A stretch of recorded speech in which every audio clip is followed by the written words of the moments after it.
I know Charlie Kirk very well. But I always forget what the walkout is like, and I feel like I'm going to have a seizure. It's like free. Anyway, thank you so much for having me. This is more people in one place than I've seen since the last Charlie Kirk event I was at, so it's hilarious. So I notice everyone's been talking about Epstein tonight, and I want to kind of differ from the crowd a little bit in saying that I watched Ben Shapiro yesterday, and now, before you boo me, I thought he made a really solid point. He's like, it happened a long time ago. Who cares? And by the way, we should trust the government and whatever the bureaucrats tell us. And by the way, it's wrong to ask a lot of unauthorized questions. So I just want to go on the record to say I think that's absurd. And it's exactly the kind of thinking that I personally voted against in the last election. In the last election, I spent a lot of the month of October campaigning with and for the president. I voted for the president. I never vote for anybody generally. I know they're always telling you must vote or you can't have an opinion. Oh, shut up. I don't like to vote, but I did vote this time. And I don't like to vote because I don't believe in any of them. And this time I really felt like I know Trump well. I love Trump personally. And what we were looking at was just so awful and totalitarian and stupid. And it wasn't even the arguments that I disagreed with from the Kamala Harris. It's weird to even say her name now. Who was that exactly? It was like a bad dream. But it wasn't even so much the arguments I disagreed with, though I definitely disagreed with the arguments. It was the style of argument that drove me completely bonkers, summarized most crisply by "shut up, racist." Whatever you said, it was "shut up, racist." And it's like, but wait, first of all, I'm not a racist, but that's not even the point. The point is, I just told you what I think. I just asked you an entirely legitimate question, mostly, what the hell are you doing? And rather than answer it, you didn't pay me the respect that you would a human being. You treated me like a slave or an animal by telling me to stop barking. Shut up, racist. And I won't put up with that because I'm not a slave or an animal. I'm an American citizen, an adult man who pays his taxes. So, I ask people questions for a living, and very often I get answers that I don't care for, that I disagree with, that I think are stupid, but at least they're answers. At least the person responding is treating me like a human being with a soul created in the image of the Creator. He's paying me the respect that every human being is due. When you ask a direct question to someone in charge, you are due. That person is morally bound to give you an answer. He's not bound to agree with you, but he's bound to stop and answer your question. And the left never did that. They would dismiss you out of hand. You are not worth listening to. Be quiet. And that's, of course, where the impulse to censorship comes from. It comes from the belief that you don't deserve to speak because you're not fully human. They own you. And that's what I voted against above all. I voted against a million different things that I hated about the last administration. Their insane desire to start pointless wars around the world. Their total unwillingness to protect this country domestically, to protect the people who live here, to protect the territorial integrity of the country, bringing in tens of millions of people illegally, giving them free stuff the second they get here, making a mockery of citizenship. I hated all of that. I hated all of that. But the thing I hated most was their total unwillingness to answer any question about why they were doing what they were doing, because it was just too insulting. And every single time I would just feel like raising the middle finger and screaming obscenities, which is not an adult response, I'll concede, but that's how I felt. And I think that's really at the heart of why the Epstein thing is so distressing. I mean, the guy was some weird sex freak who was abusing girls. We knew that. But the fact that the US government, the one that I voted for, refused to take my question seriously and instead said, "Case closed, shut up, conspiracy theorist," was too much for me. And I don't think the rest of us should be satisfied with that. And by the way, let me just say really quickly, because I was so mad about it that I think I found out part of what's going on. I think we are going to find out more. And I think the truth, for whatever it's worth, in case you're interested, is that the DOJ didn't release lots of incriminating sex videos with Epstein and his billionaire pals because they don't have them. They don't have them because when the original search warrant was served, 2007, I think, possibly 2006, I think 7, it was basically designed to protect Epstein.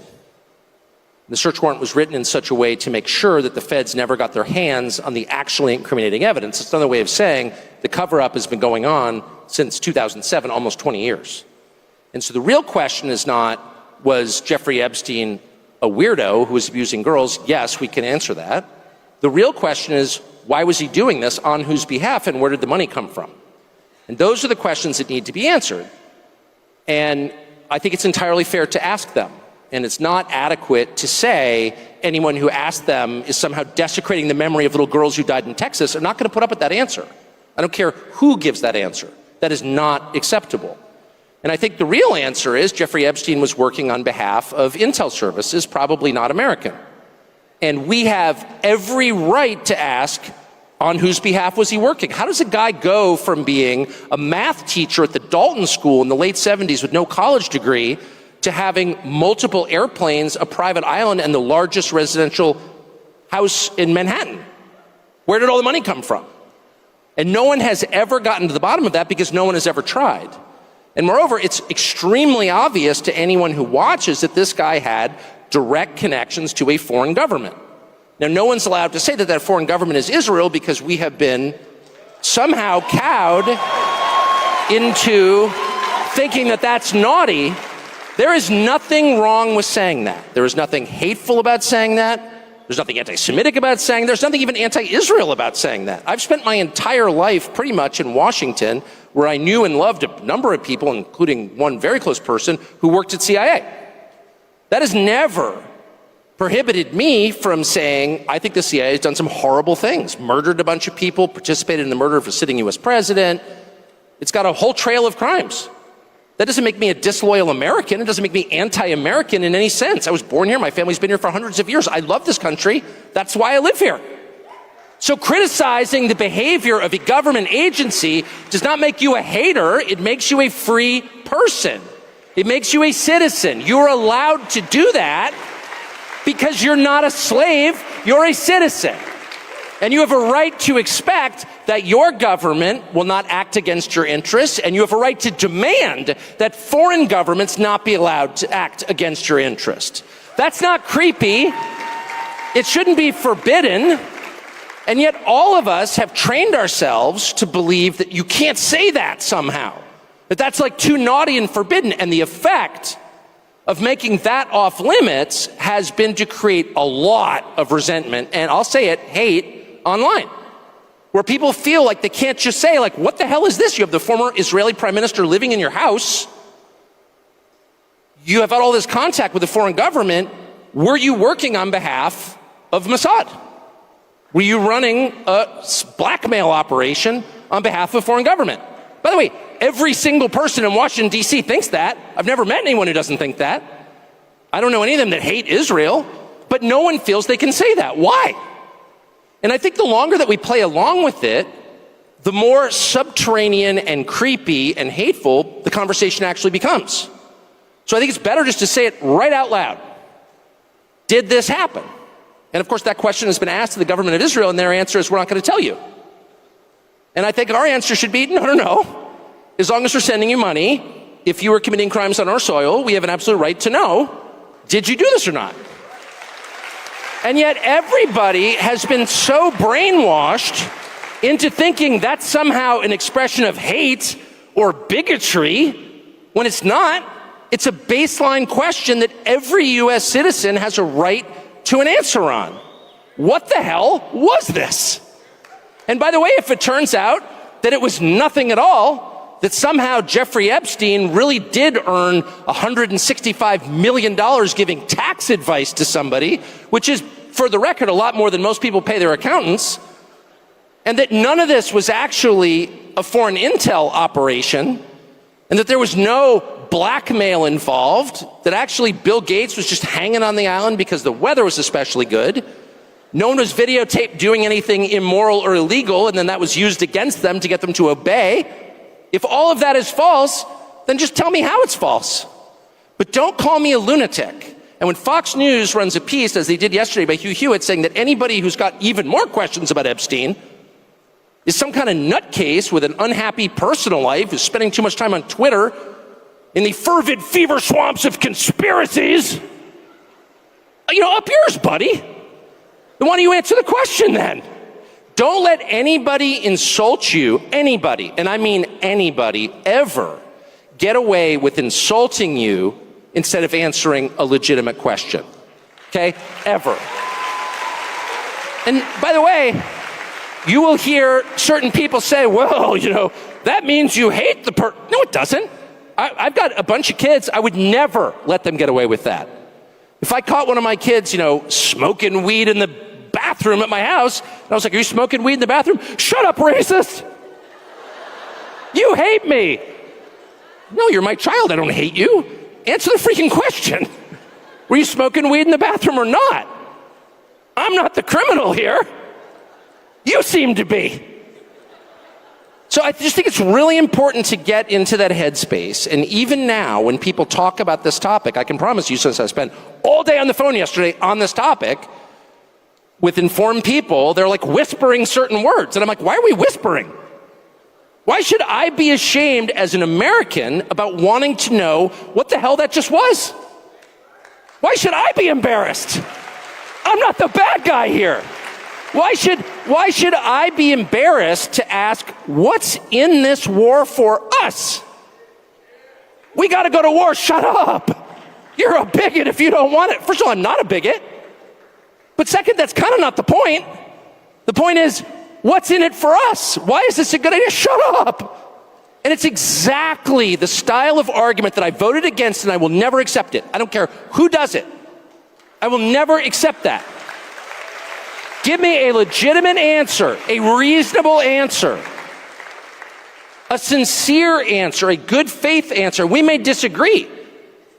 You may say, as a good friend of mine who's like totally deranged, but a good person, said to me yesterday, Iran is the biggest state sponsor of terrorism in the world. Reading the talking point that apparently everyone, a bumper sticker that is for sale somewhere, I guess. And I'm like, okay, I don't even know what that means exactly, but how many Americans have been killed by Shia terrorism in my lifetime, which is 56 years? I can't think of any. I'm sure there have been some in the United States. There have been Shia terror attacks sponsored by Iran in the US. I can't think of any. There was 9/11. That was a Sunni terror attack. And then there's the drug epidemic, which has killed more than 1 million people during that same period. People I know, my next door neighbor's kid, dead. People, a bunch of people I know have died, and a bunch have been totally screwed up and taken out of life, basically. Their lives have been hollowed out. They're husks. They've been totally destroyed by drugs. That's the reality that I live in the United States. So you're telling me Iran is a bigger threat than the people peddling this garbage? I don't think so. Not where I live, it's not. Oh, shut up. And the person literally said, we're going to have to agree to disagree. Disagree with what?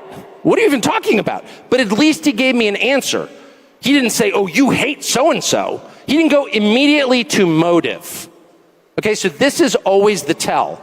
This is when you know you're dealing with someone who has zero interest in getting to the truth of the question and instead is trying to make you be quiet in order to roll over you and make you obey. And the tell is when they go immediately to motive. Well, you just hate some group, or you're taking money from some other group.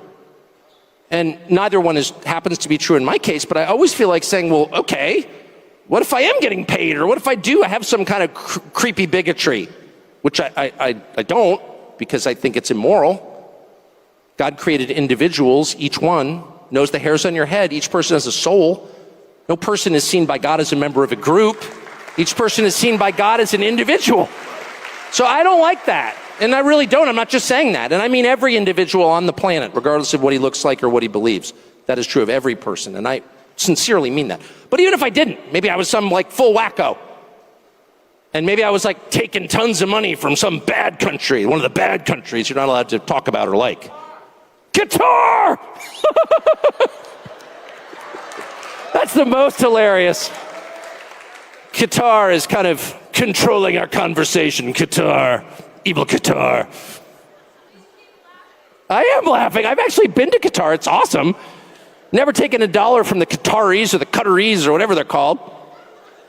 It's a great country. But whatever. But even if I was like on the payroll of Qatar, which I guess I can't now, but anyway, even if I was, it still wouldn't make the question any less relevant. Why is this a good idea? And their refusal to answer that question lets you know right away that you are not dealing with a person of good faith. You're dealing with a propagandist who is trying to control you. And I would say at exactly that point, that's when you say out loud, I know who you are. This is all fake. You can't even answer the question. You're trying to make me shut up because I'm a bigot, like the liberals did 7 months ago. And that's why we voted them out. So I'm not putting up with that. I voted against this and I won't tolerate it. So the second point I would make, before maybe taking a couple of your hostile questions, I hope, about Qatar, is I was brooding about this today. What about the Epstein story is so uniquely infuriating? And I'll just say, I mean, I've never met Epstein, but I mean, I know a million people who knew Jeffrey Epstein. It is true that he was around. Like, everyone knew Jeffrey Epstein. I don't think I was cool enough to actually meet him, but like, he was just a guy who was kind of circulating around, like this rich guy who knew everybody. What is it, and everyone knew he was a creep, but then there are a lot of creeps in that world. Just telling you what you probably know already. What is it about Jeffrey Epstein that's so infuriating to people, so infuriating that it's actually causing seismic political problems? And I hope that they'll address it and it'll get better. I really do. But what is it? I'll tell you what it is. It's the frustration of normal people watching a certain class of people get away with everything every single time. That's what it is. And that drives me absolutely bonkers. By the way, it's one of the things that bothers me about immigration. You know, as someone who got arrested in Syracuse, New York as a kid because I had an expired driver's license and brought to a cell, I'm watching people come, that actually happened. I have done time. It does change a man. Yes, I joined a gang. But I watch, 60 million people come into the country illegally or overstay their fake refugee status or whatever. I mean, the whole thing's a scam, and they get housing vouchers and free education and free cell phones and plane tickets. It's like, wait a second, not only are they not getting punished for breaking American law, as I would and have, they're getting rewarded for it. The unfairness of it drives you crazy, and it's particularly galling in the case of Jeffrey Epstein and the whole constellation of people around Jeffrey Epstein, all of whom seem to be getting away with scams. And how do you know they're getting away with scams? I'll tell you how, because they're useless and they're rich. So how do you come to a place where some of the least impressive, most useless people who have no actual skills become billionaires? How's that legitimate? And by the way, if you ask this question, at least in Washington, it's like, oh, well, yeah, it sounds like you're a socialist. Sounds like socialism. Yeah, okay, I'm a socialist now. All right. I was a Qatari agent or a bigot. Now I'm a socialist. All right. Leaving aside my committed socialism, can you answer the question? How did Bill Ackman get $9 billion? Bill Ackman, a pretty impressive guy? I know Bill Ackman. No. Bill Ackman's like well-connected and super aggressive. That's it. And I think, well-connected, super aggressive people deserve a fair living like everybody else. But if you're accruing $9 million just because you're willing to do anything, I don't know why we have to pretend that's good. How did Epstein get 4 Gulf Streams? How did he get an island, a massive ranch in New Mexico, the biggest house in New York? Like, what is that? Like, at some point, the basic economics really matter. And they matter because, not that it's bad that rich people are getting richer, it's bad that everyone else is getting poorer. And it's especially bad that young people can't afford homes. Let me just put a very precise point on this. If you want a measure of how your economy is doing, I personally favor eliminating GDP as a measure. I don't even know what that is. It's clearly not relevant. They tell me Japan has a stagnant GDP. Have you been to Tokyo? It's the single most radicalizing experience you'll ever have because it's just so nice. You lost the war? Really? Can we lose a war and wind up like this? GDP. No. I don't know what even that is. The total economic activity. Oh, no. My measure is really simple. I got a bunch of kids. Can they afford houses with full-time jobs at like 27, 28? And the answer is no way. And the answer is that 35-year-olds with really good jobs can't afford a house unless they stretch and go deep into debt. And I just think that's a total disaster. That's a complete disaster. Why? 2 reasons. One, if people don't own things, they don't feel ownership of the country they're in. And the country gets super volatile because people feel like they've got nothing to lose. When you have a lawn, trust me, you're thinking long term. Second, it's really hard to have a family without a house. It is. It's like super fun to live in an apartment if, there's like a bar downstairs, you're in a cool neighborhood. I'm in East Village, it's so cool. Try to have 3 kids. You're not going to have 3 kids there. You can't. Nobody wants to raise their kids in that neighborhood. Nobody wants to raise their kids in an apartment. People do it because they have to. Nobody wants to. People want a little house, not some McMansion, just a little normal house. That is the actual American dream. And that is what is totally unattainable for young people.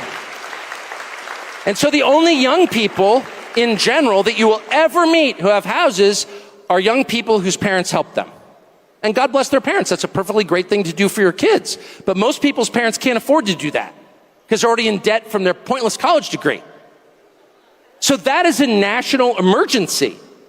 And I know that there are certain cable channels that are spending all this time talking about, they're about to elect a socialist in New York City, which obviously I'm opposed to it.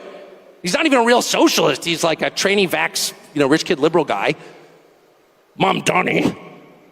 He's a fake leftist, but whatever. Why do you think that's happening? One of the reasons it's happening is because normal people with normal jobs no longer believe they can win in this system and that all the money is going to the worst people. And no one even stops to ask, what the hell is going on? How did Bill Ackman get so rich? I know he went on CNBC and talked down Herbalife. Bet against companies by driving down their stock prices. That's what he's been accused of. I'm not accusing him here because he's sue me if I do. I'm just suggesting others believe that might have happened. He's already threatened to sue me for saying that. But there are plenty of people who do that. And I'm not saying even that it should be illegal. What I'm saying is that our leadership class should say something about it and should assign a moral value to it. And if you're getting rich by loaning money to people at incredibly high interest rates, that's something you're going to have to talk to God about. That is not good. That is not virtuous. That's disgusting. And the fact that nobody feels free to say that, nobody feels like you can just say 30% on a credit card? Why is anybody paying a credit card bill? I said to somebody recently, I feel like I'm very moderate and sensible and, well, yeah, that's what they used to call it. It was forbidden. I said to someone recently, we really need a political party where people just it's the, hey, I'm not paying my credit card bill party. And let's just bring down Citibank. Just not permanently, maybe permanently. But credit card debt is the single biggest cause of human suffering that I'm aware of in the United States. It's not Iran. Iran's not doing that. Oh, you, a tool of the Ayatollah. No, I'm actually Episcopalian, not Shiite. Not a tool of the Ayatollah. I'm just very committed to observing physical reality and drawing my conclusions from that. I'm what we call a physicalist. I believe in the things right in front of me, the things I can touch and smell. And the people I can touch and smell are suffering not from Iran, not from Qatar. They're suffering from their credit cards and their inability of their kids to buy a house. Dan Crenshaw. Yeah. I don't think Dan Crenshaw is sold on this. Dan Crenshaw believes our threats are in other countries. Okay, they may be, but how are they bigger than credit card interest? So I suggest to this person, who's a really good guy, I was like, hey, why don't we start, I'm not going to pay my credit card bill party, or I'm not going to pay my mortgage. Because they always say, if the very rich, if you borrow enough from a bank, you're kind of in charge of the bank because they need you to pay them back, so they're totally happy to negotiate terms with you. But if you borrow a little bit from the bank, they'll just take your house away. So what if people got together and just decided, wait a second, 30% interest is a lot, especially since they're pushing credit cards on kids like crack. And I know that conservatives are always like, well, it's your fault if you don't pay back the credit card. Yeah, okay, it's my fault, but maybe it's a little bit their fault too. They're pushing this crap on kids. So I say to this guy, maybe just people get together, not like everybody, but just a couple million people are not going to pay our credit cards, and just bring the bank to its knees, and the CEO weeps on television, they readjust it down a little bit. And he goes, oh, no, that's radical. That's too radical. And I'm like, I don't think I'm very radical. I think I'm like very moderate, super moderate. I hate change. My parents got divorced. I hate change. I like things to be exactly the same every day. I'm not radical. What I am is very worried that if we don't do something really soon, we're gonna wind up like New York City. That there's gonna be actual radicalism. And that radicalism will take very unhelpful forms. And you're gonna see race and ethnic hatred that's real. And that you're gonna see people behaving in hard to control ways. If you deny people what they actually want long enough, and instead substitute things that you claim they should want, like bombing Iran, you know? I mean, I'm not for Iran, where you spend all day telling me that it's so important that, you know, boys not playing girls' soccer teams or whatever. I agree. I hate the tranny stuff passionately. I think you should keep the boys off girls' soccer teams. But I don't know. It kind of feels like you're feeding me appetizers. At some point, I want to look around and see a better country. I want to see a country I recognize. I don't want to see people sleeping on the sidewalk. I don't want to see people ODing on drugs. I want to know where those drugs coming from. Why can't you stop it? You've got the U.S. military. Don't you have SEAL Team 6? Like, what are they doing today? Don't you have Delta Force? You could give me another segment about how impressive the U.S. military is? I believe you. Why aren't they employed to make my country better? Why are my cities disgusting? I don't even want to go there. It smells like weed and halal food. And you're lecturing me about how it's a great moral victory that I kicked the boys off the girls' soccer team? Good, I'm so glad. But let's do the real stuff, like making New York livable. And create an economy where my kids can have kids. How about this? How about we just make the measure really super simple? Can my children have without the benefit of like the great luck I have had, can they have a roughly approximate life that I had? Or how about just a middle-class life? Can they like get married young, as I did, and like have 4 kids and, you know, take a couple jobs, work hard and all that stuff? But in the end, it's like, fine. Can they do that? Or is that like so remote a possibility that you need to tell me that Iran is the real threat? Take my mind off the fact that you stole all the money and screwed up my country beyond recognition. So I guess what I would say before I have an actual aneurysm is, unless we say to the people in charge, we are going to determine what's important, you need to listen to us, your voters, about what we actually care about. I'll take a lecture for about 10 minutes. I can do that. I went to school. You know, I'm used to sitting there and being like, oh yeah, okay, the Axis powers, that's so important, thank you for telling me. I can take a lecture for about 10 minutes and they're like telling me Iran is the greatest sponsor of terrorism. Okay, that's great. I hate Iran, got it. But at some point, I want to pipe up and say, yeah, but what are you going to do about Union Station in Washington, D.C., which is filled with passed out drug addicts with spreading urine stains? Like, it wasn't that way. I was here. How did that happen, and why aren't you fixing it? And by the way, if you don't fix it or even acknowledge it, dude, bad things could happen. Like, wake up. Time is to wake up out of your freaking fantasy world where you think telling the rest of us to shut up is enough. If you keep doing that, you know, this could go in dark directions. So I think it's so important for every person to look around and make your own decisions about what's important. What's important to you? What around you in your life? What do you see in your family, among your friends, in the town that you live in that's going wrong? Those are the biggest problems. Not what some shill on television is telling you your biggest problems are. He can shut up, but he won't. But look around. What's the biggest problem in your life? And if you're burdened by a car loan or some credit card payment you can never actually make, if you can't afford to make the full payment on your credit card 2 months in a row, that's a crisis, okay? That's a crisis. If you're in the hole to DraftKings to a point where you can't pay. No, I'm serious. These are huge problems, and most of them are money related. And if they're not solved, you're not getting married, and you're not having children, and you're not gonna have a happy, fulfilling life, period. And they tell you, oh, it's all about values. Yeah, okay, values. You can't afford a house? I don't care what your values are like. You're not having 4 kids in an apartment. So you need to be heard on that. And anyone who tells you, oh, shut up, racist, hoist the middle finger and tell them, keep talking to me that way, pal, and we'll punish you. Anyway, sorry, excuse me. Do we have any hostile questions about Qatar? Yes. Well, that's so nice. Tell your mom I love her. Okay, your mom does too. Any questions? Yes, sir. What do I think about amnesty for farm workers? I think it's the most grotesque thing I've ever heard. Are you joking? Amnesty for farm workers? We have like 60 million illegal aliens in the country. The country bears no resemblance to the country I grew up in, and it's not better, it's worse. Yell at Tucker. So I'm not going to sit for another lecture from anybody telling me we need to import more people to write code or pick grapes or any other task. Period. It hasn't worked. The country hasn't gotten richer. It hasn't become more unified. Those words should burn on the tongue of anyone who utters them. How dare you talk like that? Amnesty. How about deportation? What about that? I mean, look, and let me just say, people say all kinds of things. It doesn't mean it's happening. But I think it's worth being a little paranoid about it. I mean, I think everyone in this room is paranoid.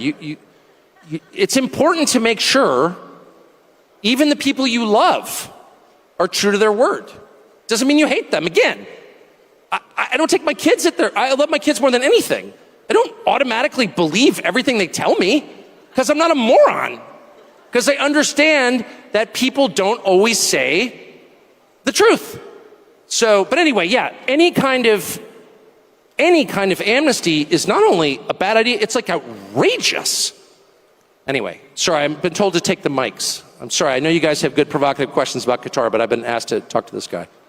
How you doing tonight, sir? I'm spun up, baby. First off, I'd like to thank you for coming to this event. I'm 20 years old. I've been watching you for the past 12 years of my whole life. Every single night, I've always listened to you, so thank you for coming. We love to listen to your opinions, listen to you preach basically to everyone. My question is, in your opinion, we have individuals in this country that are full citizens that are also full citizens of other countries. In your opinion, how can somebody pledge allegiance to two countries at the same time, and is that something that we should be allowing? I mean, I think your question says it all. Obviously, that's absurd. I quote the New Testament, but I also refer to common sense when I say that no man can serve two masters. It's not possible. I only have one wife for that reason. You say to your wife, I'm going to take another wife, but I'm going to love you just as much. Nothing's going to change. My wife's going to look at me like, no, it's one wife. Because you can only really pledge your loyalty to one person or one country. That's just a fact. And there's also a sense, and this is relevant to me, and I know you're speaking about Israel, but it's not just Israel, to be honest. I think that's a huge problem. I think anybody, by the way, who serves in a foreign military should lose his citizenship immediately. There are a lot of Americans who've served in the IDF, they should lose their citizenship. There's a lot of Americans who've served in Ukraine, and they should lose their citizenship. You can't fight for another country and remain an American, period. Obviously. I mean, it's like not even, it's so funny how all of us have been cowed into being like, oh, that's hate speech. No, it's not. You don't hear hate in my voice because there isn't any. It's just an obvious recognition of the truth. But there's a more insidious thing, and I say it's not just Israel. I'm not just trying to like give myself cover. I'm being honest. There are a ton of countries that offer citizenship, actually, some of which I love. I have been offered citizenship in a couple different countries that I really like, and I thought about it. And then I thought, no, there's something about being lashed to the mast.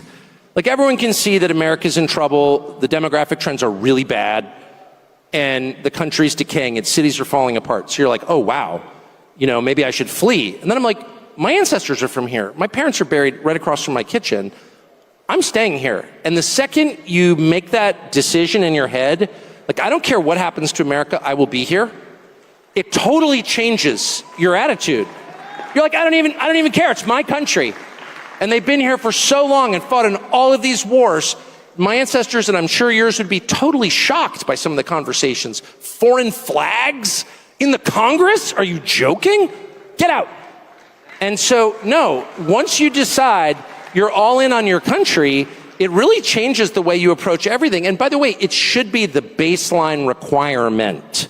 You shouldn't be allowed to serve in government if you're not a U.S. citizen or you're a dual citizen. Are you joking? Of course not. And I would love to know what the justification is. And of course, there isn't one, which is why they're allowed to just write you off as some sort of like freak, some internet freak, hater, Nazi, whatever. No, I'm not. Just an American who loves my country, and I think it's fair to demand that the people running my country love it every bit as much as I do.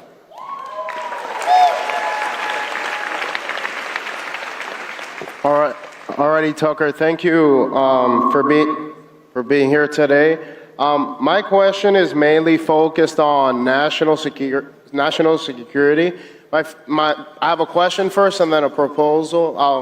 I'll see how you go about that. Now you're freaking me out. You got a Rumble hat on. I love you already. All right. I'm going to stop and have an Alp, which is America's premier nicotine powder. Go for it. All righty. So I was born in Cuba. I came at the age of 2. So I can attest to the fact that the socialist experiment doesn't work at all. Yep. And that America is the best country in the world. Yep. So, I agree. I'm a U.S. citizen, and I'm very proud of that, and that's why I stand for my country every day. But I have a question specifically about national security. All right, hit me with it, baby. Okay. No preamble. Just go right to it. You can't scare me. So, for example, I would say that the head of the snake for a lot of the spying that goes on in the United States is Cuba. For example, we've found evidence that Venezuela, Nicaragua, like all the issues with immigration are because of the socialism going on in Latin America. Yes. And Cuba's an outpost for human trafficking, drug trafficking. We have Chinese spy bases on the island. We had Russian missile testing under Biden. And then on top of that, Cuba doesn't even recognize Gitmo as American territory. So my question for you is, what should the United States stance be on Cuba and the liberation thereof? And my proposal is, if you're willing to do some sort of documentary on Cuba, and if I could help you out on that. Well, I always appreciate the offer of assistance. I would say we've had a Cuba embargo, so the revolution was 1959.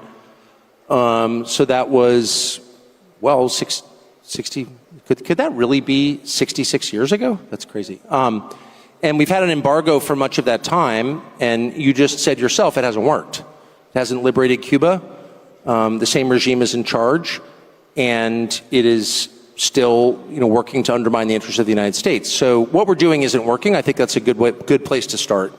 So I know from living in D.C. that whenever someone tells you, it's not working, we need to double down on it, they're lying. So I think we need to reassess, are sanctions really the answer? And if so, tell me how that's worked. Second, I would say, I'm sure everything you say is true. I don't think that most Americans, and I know the U.S. government doesn't, spend a lot of time thinking about our own hemisphere because we're so focused on places like Iran, Iraq, Syria, Libya, Gaza, Israel, all great places. I'm not, attacking anybody, but I'm just saying those are thousands of miles in an ocean away, whereas Latin America is right there, and what happens there is a direct effect here in our migration patterns and in our drug importation. So, maybe we should focus on our own hemisphere. I think you made a powerful case for that, and I don't understand why the U.S. military is stationed in Japan, Korea. I know that you get a long answer, how we're spending $1 trillion to secure places that pose no imminent threat to us while ignoring our own continent, ignoring Mexico, which is the most hostile country in the world, the United States. Obviously, there's migrants coming through Mexico. How are they our ally? Canada, how are they our ally? Maybe we should spend some time reorienting here. So anyway, that's my answer. I'm against socialism, obviously. That's why I'm worried about our economic system, because I think we're about to get socialism if we don't pull back from this. All right, we got one more question. One more question. Hey, Tucker, I'm a big fan. I would love to work for you. I did give my resume to Steve Bannon. It would be hilarious if you two fought over me. I'm just saying. That would be great. It'd be like a real bitchy cat fight. It'd be a hell of a story, yeah. My family has fought for this country. I voted MAGA 3 times. My generation, just like you said, is convinced it can't trust the institutions and the administration, even this administration after last Monday. America first means America first, not foreign governments, not rich pedophiles. I have a lot more about the history, but I'm going to get through it out of respect for everybody. Basically, my questions are this. How does anybody possibly expect us to have any trust in our government, pay taxes, accept draft orders if these elites are not held accountable, right? And how am I anti-Semitic? My great-grandfather killed Nazis, and I brag about it. My mother's doctor was a Holocaust survivor, and everyone calls Trump a Nazi. My family in Chicago and my family in Ireland, which are both liberal hellholes, right? And it's pretty convenient that if he did criticize Israel, everyone could just say, look, I told you so, but that's not the point. Anyways, and finally, and by how am I anti-Semitic when all my sources are Jewish, Israeli publications, and Holocaust survivors? And finally, and by far the most important, why can I burn an American flag in my country, but I get a mark by my name if I burn Israel's? Like, how? I think that's an entirely fair question. It's totally outrageous. You got 65 million people here illegally, according to the administration, and the only ones who are deported are ones who criticize a foreign country. I don't understand it. It's driving people insane, actually, and it's making people angry in a bad way. And I go on, X, and I see stuff. It's like, I don't even want that in my head. I don't want that. I don't want to marinate in that. I'm a happy person. I have a great life. I love this country. I love my dogs. I love my children. I love my wife. And you go online, and people are so mad. I mean, I've never seen anything like the rage online. And I get it. I get it. That's the worst part. I get it. People go crazy after a while if you totally ignore their concerns, if you call them names rather than answering their questions. I really think we need to agree, and this would include the Department of Justice, which is running around, it's got task forces attacking people. It's like, stop. What matters in this country is not what religion, ethnicity, race you are. It's whether or not you're a U.S. citizen. Citizenship has to be the thing that holds us together as a country. We're all Americans. And this continuation of identity politics is the most destructive thing we can do. We are all the same under the law. There is nobody, rich, poor, no matter what your religion, what your color, who's held to a different legal standard, period. That has to be the rule, or else this country will fall apart into warring tribes. My email is ryanscottcasey@gmail. If I could send you my cover letter, I really. Ryan Scott Casey, ladies and gentlemen, thank you. Thank you.